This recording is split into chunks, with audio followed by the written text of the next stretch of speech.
Hello everyone, welcome back to my channel. तो आज हमारा टॉपिक है राइट टू फ्रीडम। आर्टिकल 19 से लेकर आर्टिकल 22 तक हम पढ़ेंगे। तो चलिए स्टार्ट करते हैं। तो राइट टू फ्रीडम क्या होता है? Right to freedom guarantees citizens certain fundamental freedoms, ensuring that people can live freely and with dignity in a democratic country. तो ये rights जो है ये बहुत important है because they protect citizens' ability to speak, live and work freely. ठीक है, so let's break down each article. तो सबसे पहले हम पढ़ेंगे article 19, protection of certain rights regarding freedom of speech, etc. This article guarantees six freedom to all citizens of India. सबसे पहले है freedom of speech and expression। ठीक है, इसका मतलब क्या है? Citizens have the right to express their views freely. हर सिटीज़न अपने थॉट्स और आइडियाज़ को एक्सप्रेस कर सकता है थ्रू वर्ड्स, आर्ट, मीडिया या प्रोटेस्ट विदाउट फियर। पर कुछ रिस्ट्रिक्शंस है जैसे पब्लिक ऑर्डर और नेशनल सिक्योरिटी। सेकंड है freedom to assemble peacefully. People can gather peacefully without arms. People have a right to gather peacefully and protest or hold meetings पर बिना arms के और कुछ कंडीशंस के साथ। ठीक है, नेक्स्ट है फ्रीडम टू फॉर्म एसोसिएशन और unions. Citizen can form groups, unions and association.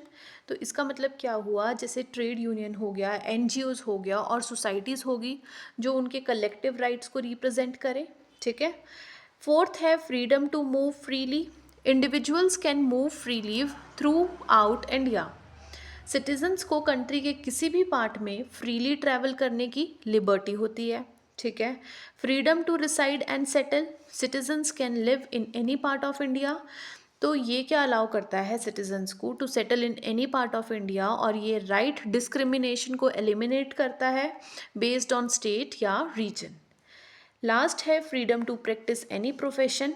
People can choose their profession, trade और बिजनेस। हर सिटीज़न अपने पसंद का प्रोफेशन चूज़ कर सकता है और किसी भी ट्रेड या बिजनेस में एंगेज हो सकता है। ठीक है, और इसमें कुछ रिस्ट्रिक्शंस भी है। These freedom can be restricted in certain cases like public order, security of the state, etc. ये फ्रीडम एब्सोल्यूट नहीं है, कुछ रिस्ट्रिक्शंस है for maintaining public order, security, sovereignty and decency. ठीक, I hope article 19 is clear to you. Next हम पढ़ेंगे article 20, protection in respect of conviction for offences. This article protects individuals against arbitrary and unfair punishment. अब article 20 जो है वो citizens को safeguard करता है अगेंस्ट आर्बिट्री पनिशमेंट और prosecution. It includes no ex post facto law. You cannot be punished for an act that was not a crime when it was committed. का मतलब क्या हुआ? A person cannot be punished for something that was not a crime when they did it. Second है no double jeopardy. A person cannot be trial twice for the same offense. अब इसमें क्या है? एक पर्सन को एक ही offence के लिए दो बार ट्रायल नहीं किया जा सकता। ठीक है, थर्ड है no self incrimination. You cannot be forced to testify against your self. किसी भी सिटीज़न को फोर्स नहीं किया जा सकता कि वो अपने खुद के अगेंस्ट टेस्टिफाई करने के लिए, मतलब बयान देने के लिए। ठीक है, नेक्स्ट है article 21, protection of life and personal liability.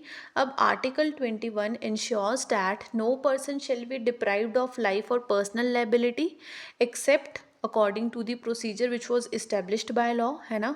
तो ये राइट बहुत ही ब्रॉड है और इनकल्सिव है, और इसके अंदर कुछ इंपॉर्टेंट राइट्स आते हैं जैसे every individual has a right to live with dignity. हर एक सिटीज़न का राइट है कि उसकी लाइफ डिग्निटी के साथ हो। The right of life also includes the right to a safe and healthy environment, privacy, etc. Privacy भी आर्टिकल 21 के अंडर प्रोटेक्ट होती है। ठीक है, और इन सारे बेसिक नीड्स का फुलफिल होना भी राइट टू लाइफ का पार्ट है। ठीक है, नेक्स्ट है आर्टिकल 21A। आर्टिकल 21 का ही पार्ट है article 21A, right to education. This article ensures free and compulsory education for children between the age of 6 and 14. तो ये आर्टिकल 2002 में ऐड किया गया था। इसके थ्रू 6 से 14 साल के एज के बच्चों को फ्री और कंपलसरी एजुकेशन मिलनी चाहिए। ठीक है, 22. Protection against arrest and detention in certain cases. The article provides safeguard for individuals who are arrested. अब आर्टिकल 22 इंडिविजुअल राइट्स को प्रोटेक्ट करता है in case of arrest and detention. इसमें सबसे पहले है right to be informed of grounds of arrest. You must be told why you are being arrested. किसी भी पर्सन को अरेस्ट का रीज़न के बारे में बताया जाना चाहिए. मतलब ऐसे ही अरेस्ट करके नहीं ले जा सकते, उसे पता होना चाहिए कि उसे अरेस्ट क्यों किया गया है. ठीक है. सेकंड है right to consult a lawyer. You have a right to legal representation. हर अरेस्टेड पर्सन को लीगल हेल्प का राइट भी है, मतलब वो लॉयर को कंसल्ट कर सकता है. ठीक है. थर्ड है right to be presented before a magistrate. You must be presented before a magistrate within 24 hours of your arrest जाए. फोर्थ है protection from detention without trial. You can not be detained for more than a certain period without a trial except in some cases like preventive detention. ये safeguard करता है कि किसी भी person को बिना ट्रायल के ज़्यादा टाइम तक डिटेन ना किया जाए unless under any special circumstances. ठीक है. So right to freedom ensure करता है that every citizen has liberty, protection from unfair laws और protection against misuse of power by authorities. कल हम पढ़ेंगे right against exploitation. I hope आपको right to freedom अच्छे से समझ आ गया होगा. अगर आपको मेरी वीडियो अच्छी लगे तो please don't forget to like share और subscribe my channel. Thank you.